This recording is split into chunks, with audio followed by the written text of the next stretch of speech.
Hi friends, ನಮಸ್ತೆ ಎಲ್ಲರಿಗೂ. ನಾನು Kanta. Welcome back to my YouTube channel. ನನ್ನ ಎಲ್ಲ ಕತೆ ನಿಮ್ಮ ಜೊತೆ. ಫ್ರೆಂಡ್ಸ್, ಇವತ್ತು ಎಷ್ಟೇ ಹಳೆ ಬಟ್ಟೆ ಇದ್ರೂ ನಾವು ಅದನ್ನು ಯಾವ ಥರ ರಿಯೂಸ್ ಮಾಡ್ಕೊಳ್ಳೋದು ಅಂತ ತೋರಿಸ್ತಾ ಇದ್ದೀನಿ. ತುಂಬ ಹಳೆ ಬಟ್ಟೆ ಆಗಿರಲಿ, ಅರ್ಧೋಗಿರಲಿ, ಕಲರ್ ಫೇಡ್ ಆಗಿರಲಿ, ಏನೇ ಆಗಿರಲಿ, ಒಟ್ಟಾರೆ ಬಿಸಾಡ ಅಂತ ಹಳೆ ಬಟ್ಟೆ. ಮುಸ್ರೆ ಬಟ್ಟೆಗೂ ಆಗಲ್ಲ ಇದು. ಅಷ್ಟೊಂದು ಹಳೇದಾಗ್ಬಿಟ್ಟಿದೆ, ಅಷ್ಟೊಂದು ಅರ್ಧೋಗ್ಬಿಟ್ಟಿದೆ ಅನ್ನೋ ಬಟ್ಟೆನ ಕೂಡ ನಾವು ರಿಯೂಸ್ ಮಾಡ್ಕೊಳ್ಬೋದು. ಬನ್ನಿ ಯಾವ ಥರ ಅಂತ ನೋಡೋಣ.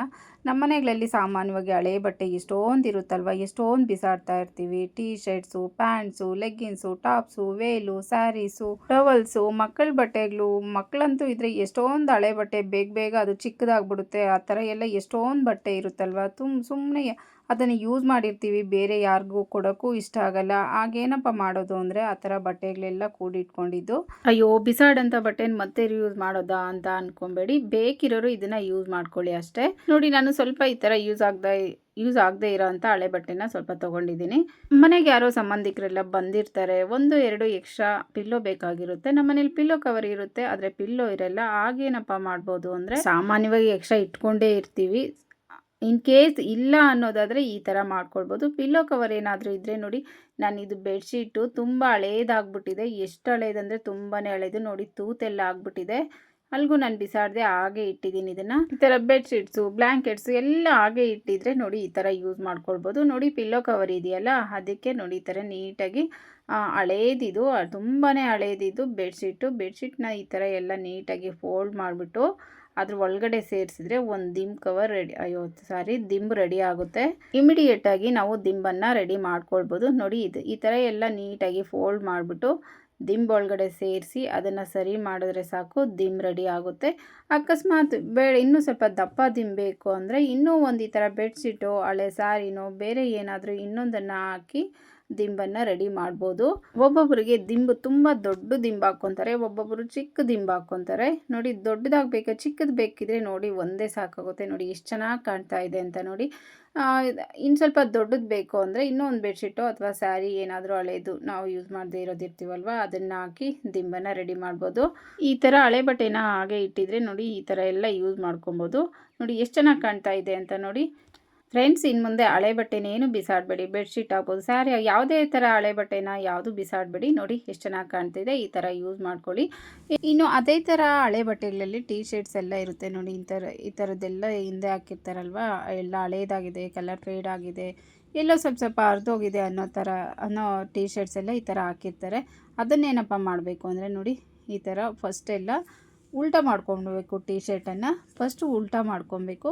ಆಮೇಲೆ ನೋಡಿ ಈ ಥರ ಕಾಲರು ಸ್ಲೀವ್ ಇರುತ್ತಲ್ವ, ಅಲ್ಲಿಗೆ ಈ ಥರ ಗಂಟು ಹಾಕ್ಕೊಬೇಕಾಗುತ್ತೆ. ನಾನು ಟೀ ಶರ್ಟನ್ನು ಉಲ್ಟಾ ಮಾಡಿ ತೋರಿಸ್ತಿಲ್ಲ, ಹೇಳ್ತಾ ಇದ್ದೀನಿ ಅಷ್ಟೇ. ಈಗ ಉಲ್ಟಾ ಮಾಡಿ ನೋಡಿ, ಇಲ್ಲಿ ಒಂದು ದಾರದಿಂದ ಅಥವಾ ರಿಬ್ಬನ್ನು ಏನಾದರೂ ಇರುತ್ತಲ್ವ, ಅದರಿಂದ ಒಂದು ಈ ಥರ ಇಲ್ಲಿ ಕಟ್ಕೊಬೇಕಾಗುತ್ತೆ. ಮತ್ತು ನೋಡಿ ಈ ಥರ ಸೀದಾ ಮಾಡಬೇಕಾಗುತ್ತೆ. ನೋಡಿ, ಚಿಕ್ಕದು ಬೇಕು ಅನ್ನಂಗಿದ್ರೆ ಚಿಕ್ಕ ಟೀ ಶರ್ಟ್ ತೊಗೊಳ್ಳಿ, ದೊಡ್ಡದಾಗಿ ಬೇಕು ಅನ್ನಂಗಿದ್ರೆ ಟೀ ಶರ್ಟ್ ತೊಗೊಳ್ಳಿ. ಇದೇನು ಅಂತ ನೀವೇ ಹೇಳಬೇಕು. ಒಟ್ಟಾರೆ ಯೂಸ್ ಆಗುತ್ತೆ ಇದು. ನೋಡಿ, ಈ ಥರ ಎಲ್ಲ ಗಂಟು ಹಾಕಿದ್ಮೇಲೆ ಹಳೆ ಬಟ್ಟೆ ಇರುತ್ತಲ್ವ, ಅದನ್ನೆಲ್ಲ ಇದಕ್ಕೆ ಸೇರಿಸ್ಬೇಕು. ನೋಡಿ, ವೇಲು, ಟೀ ಶರ್ಟು ಎಲ್ಲ ಯಾವ್ಯಾವ ಥರ ಹಳೆ ಬಟ್ಟೆ ಇರುತ್ತೋ ಅದನ್ನೆಲ್ಲ ಇದಕ್ಕೆ ತುಂಬಬೇಕಾಗುತ್ತೆ. ಟೀ ಶರ್ಟ್ಗೆ ನೀಟಾಗಿ ಇಲ್ಲ ಫೋಲ್ಡ್ ಮಾಡೋದು ತುಂಬೋದು, ಇಲ್ಲಾಂದರೆ ಯಾವ ಥರ ಬೇಕೋ ಈ ಥರ ಎಲ್ಲ ತುಂಬ್ಕೊಬೇಕು ಫಸ್ಟು. ಇನ್ನೂ ಟೀ ಶರ್ಟ್ ದೊಡ್ಡದಾಗಿದೆ, ದೊಡ್ಡ ಥರ ಆಗುತ್ತೆ. ಇದು ಸ್ವಲ್ಪ ಮೀಡಿಯಮ್ ಸೈಜಲ್ಲಿದೆ, ಅದಕ್ಕೆ ಮೀಡಿಯಮ್. ನೋಡಿ ಎಲ್ಲ ಈ ಥರ ತುಂಬಿದ್ದೀನಿ. ಈಗ ನೋಡಿ, ಟೀ ಶರ್ಟ್ಗೆ ಲಾಸ್ಟಲ್ಲಿ ಸ್ಟಿಚ್ ಮಾಡಿರ್ತಾರಲ್ವ, ಅಲ್ಲಿ ಸ್ವಲ್ಪ ಹೋಲ್ ಮಾಡ್ಕೊಬೇಕಾಗುತ್ತೆ. ಕತ್ರಿ ತೊಗೊಂಡು ಹೋಲ್ ಮಾಡ್ಕೊಬೇಕಾಗುತ್ತೆ. ನೋಡಿ, ನಾನು ಎಲ್ಲ ಹಾಕಿದ್ದೀನಿ. ಹಳೆ ಬೆಡ್ಶೀಟು, ಟವಲ್ಲು, ಎಲ್ಲ ಬಾತ್ ಟವಲ್ಲು ಎಲ್ಲ ಹಾಕಿದ್ದೀನಿ. ನೋಡಿ, ಲಾಸ್ಟಲ್ಲಿ ಸಿಸರ್ ತೊಗೊಂಡು ಒಂದು ಹೋಲನ್ನು ಮಾಡ್ಕೊಬೇಕು. ನಾನು 4 ಸೈಡು, ಇದು 2 ಸೈಡು ಓಪನ್ ಇದೆ ಟೀ ಶರ್ಟ್ಗೆ, ಅದಕ್ಕೆ 4 ಹೋಲನ್ನು ಮಾಡ್ಕೊಂಡಿದ್ದೀನಿ. ಒಂದೊಂದು ಟೀ ಶರ್ಟ್ಗೆ ಒಂದು ಸೈಡ್ ಮಾತ್ರ ಈ ಥರ ಓಪನ್ ಇರುತ್ತಲ್ವ, ಇದಕ್ಕೆ 4 ಸೈಡ್ ಇದೆ. ನೋಡಿ, ಈ ಥರ ಹೋಲ್ ಮಾಡಿಕೊಂಡು ಒಂದು ದಾರ ತೊಗೊಂಡು ಒಂದು ದಾರ ಮತ್ತು ಸೇಫ್ಟಿ ಪಿನ್ ತೊಗೊಂಡು ಆ ಸೇಫ್ಟಿ ಪಿನ್ಗೆ ದಾರನ ಸೇರಿಸಿ, ಮಾಮೂಲಿ ನಾವು ಪ್ಯಾಂಟ್ಗೆ ಲಾಡಿ ಹಾಕ್ತಿರಲ್ವ ಅದೇ ಥರ ಸೇರಿಸ್ಕೊಂಡು ಟೀ ಶರ್ಟ್ಗೆಲ್ಲ ಈ ಥರ ಹಾಕ್ಕೊಬೇಕು. ಎಷ್ಟಿದೆಯೋ ಅಷ್ಟಕ್ಕೂ ಈ ಥರನೇ ಎಲ್ಲ ಸೇರಿಸ್ಕೊಂಬರ್ಬೇಕು. ಫ್ರೆಂಡ್ಸ್, ಇದನ್ನು ಏನಕ್ಕೆ ಯೂಸ್ ಮಾಡ್ಕೊಬೋದು ಅಂದರೆ, ಚಿಕ್ಕದಾಗಿ ಮಾಡಿಕೊಂಡ್ರೆ ದಿವಾನ ಮೇಲೆ ಕುಷನ್ ಥರ ಎಲ್ಲ ಆ ಸೈಡು ಈ ಸೈಡೆಲ್ಲ ದಿವಾನಾಗೆ ಎರಡೂ ಸೈಡು ಇಟ್ಟು ಕಲರು ಟೀ ಶರ್ಟ್ ಹಾಕಿ ಅದು ಆ ಥರನೂ ಯೂಸ್ ಮಾಡ್ಕೊಬೋದು. ಇಲ್ಲ ಕೆಳಗಡೆ ಕೂತ್ಕೊಂಡ್ರೆ ನಾವು ತಟ್ಟೆನ ಅಥವಾ ಸ್ನ್ಯಾಕ್ಸ್ ಏನಾದರೂ ಇದ್ರ ಮೇಲೆ ಇಟ್ಕೊಂಡು ತಿನ್ಬೋದು. ಇಲ್ಲಾಂದರೆ ಸೋಫಾ ಮುಂದೆ ಟೀಫೈ ಥರನೂ ಯೂಸ್ ಮಾಡ್ಕೊಬೋದು. ಇಲ್ಲ ಅಂದರೆ ಎಲ್ಲಾದರೂ ಕಾರ್ನರಲ್ಲಿ ಇಟ್ಟು ನಾವೀಗ ಮನೆಯಲ್ಲಿ ಡೆಕೋರೇಟ್ ಶೋ ಪೀಸ್ ಇಡ್ತೀವಲ್ವ ಅದನ್ನೆಲ್ಲ ಇದ್ರ ಮೇಲೆ ಇಟ್ಟು ಕೂಡ ಯೂಸ್ ಮಾಡ್ಕೊಬೋದು. ಅಂದರೆ ಅದಕ್ಕೂ ಕೂಡ ಯೂಸ್ ಮಾಡ್ಕೊಬೋದು. ಈ ಓಲನ್ನು ಪೂರ್ತಿಯಾಗಿ ಆದರೂ ಕ್ಲೋಸ್ ಮಾಡ್ಕೊಬೋದು. ಇಲ್ಲ ಸ್ವಲ್ಪ ಗ್ಯಾಪ್ ಇಟ್ಟು ಅದ್ರ ಮೇಲೆ ಗ್ಯಾಪ್ ಇಟ್ಟು ಚೆನ್ನಾಗಿ ಕಾಣುತ್ತೆ, ಫುಲ್ಲಾಗಿ ಕ್ಲೋಸ್ ಮಾಡಿದ್ರು ಚೆನ್ನಾಗಿ ಕಾಣುತ್ತೆ.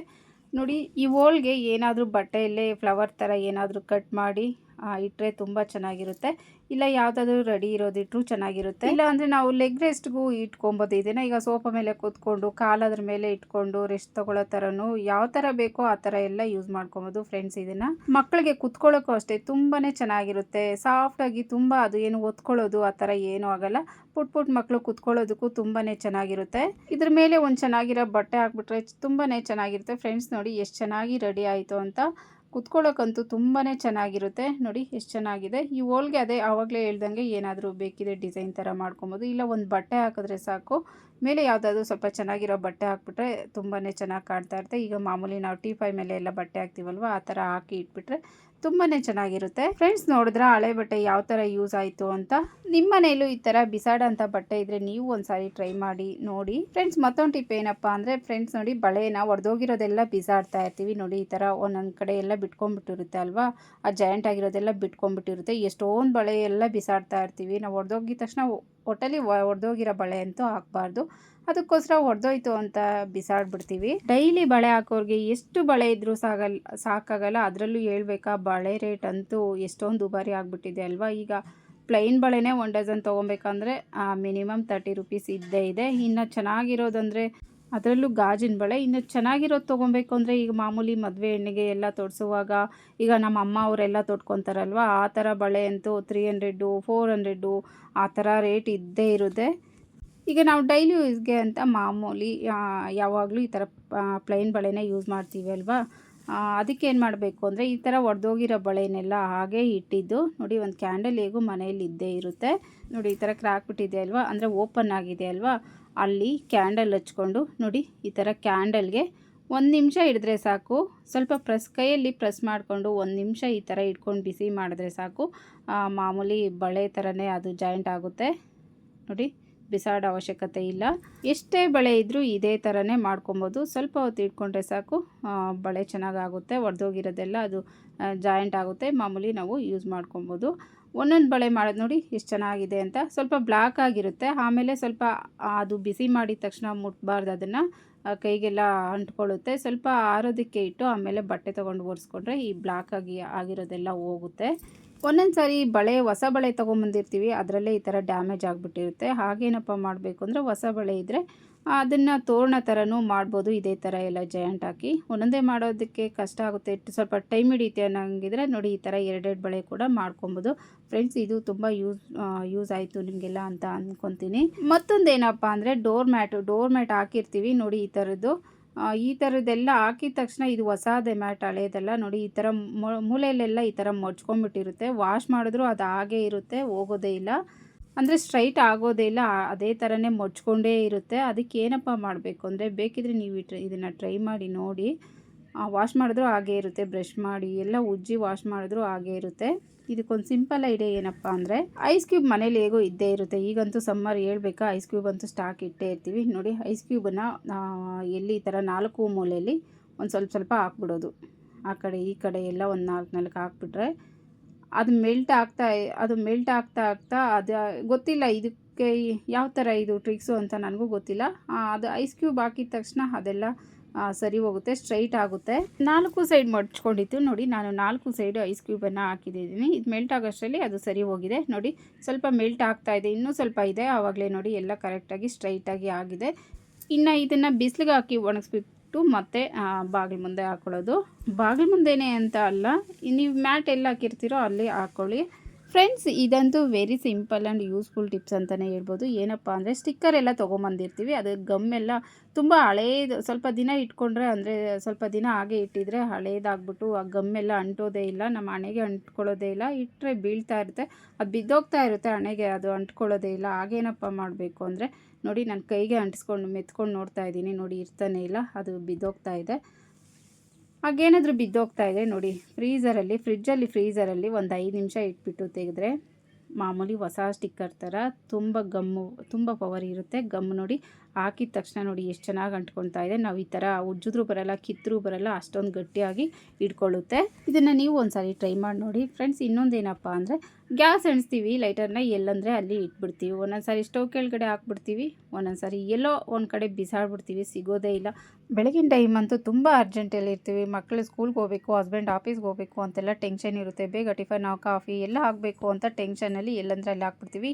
ಎಲ್ಲೂ ಹಾಕ್ಬಿಡಿ ನೋಡಿ, ಹಚ್ಚಿದ ತಕ್ಷಣ ಸ್ಟವ್ ಪಕ್ಕನೇ ಇಟ್ಕೊಂಡಿರಿ, ಅಂದರೆ ಸ್ಟವ್ ಮೇಲೇ ಇಟ್ಕೊಂಡಿರಿ. ಹಚ್ಚಿದ ತಕ್ಷಣ ನೋಡಿ ಸೈಡಲ್ಲಿ ಹಾಗೆ ಇಡಿ, ಕೆಳಗಡೆ ಮೇಲ್ಗಡೆ ಅಂತ ಎಲ್ಲೂ ಇಡೋಕ್ಕೆ ಹೋಗ್ಬಿಟ್ರೆ ಅವಾಗ ಈಸಿಯಾಗಿ ಆ ಕೈಗೆ ಸಿಗುತ್ತೆ. ಮತ್ತು ಏನಪ್ಪ ಅಂದರೆ ರಾತ್ರಿ ಆಗಲಿ ಬೆಳಗ್ಗೆ ಆಗಲಿ ಅಡುಗೆ ಮಾಡಿದ ತಕ್ಷಣ ಸ್ಟವ್ ಎಲ್ಲ ಕ್ಲೀನ್ ಮಾಡ್ತೀವಿ, ಆಗ ನೋಡಿ ಸ್ಟವಲ್ಲೇ ಈ ಥರ ಬರ್ನಲ್ಲೆಲ್ಲ ಹಾಕಿ ಇಟ್ಬಿಡಿ, ಬೆಳಿಗ್ಗೆ ಸ್ಟವ್ ಹಚ್ಚೋಕ್ಕೆ ಬಂದಿದ್ದ ತಕ್ಷಣ ಎಲ್ಲೂ ಹೋಗಲ್ಲ, ಅಲ್ಲೇ ಇರುತ್ತೆ, ಕೈಗೆ ಬೇಗ ಸಿಗುತ್ತೆ. ಫ್ರೆಂಡ್ಸ್, ಇವೆಲ್ಲ ತುಂಬ ಸಿಂಪಲ್ ಟಿಪ್ಸ್ ಆದರೂ ತುಂಬಾ ಯೂಸ್ ಆಗೋವಂಥ ಟಿಪ್ಸ್ ಅಲ್ವಾ. ಟಿಪ್ಸ್ ಎಲ್ಲ ನಿಮ್ಗೆ ಇಷ್ಟ ಆಯಿತು ಅಂತ ಅಂದ್ಕೊತೀನಿ. ಹಾಗೇನಾದರೂ ಇಷ್ಟ ಆದರೆ ಪ್ಲೀಸ್ ಒಂದು ಲೈಕ್ ಮಾಡಿ, ಹಾಗೆ ಯಾರೆಲ್ಲ ನೋಡ್ತಿದ್ದೀರೋ ದಯವಿಟ್ಟು ಸಬ್ಸ್ಕ್ರೈಬ್ ಮಾಡ್ಕೊಂಡು ಸಪೋರ್ಟ್ ಮಾಡಿ ಅಂತ ಕೇಳ್ತಾ, ಥ್ಯಾಂಕ್ಸ್ ಫಾರ್ ವಾಚಿಂಗ್.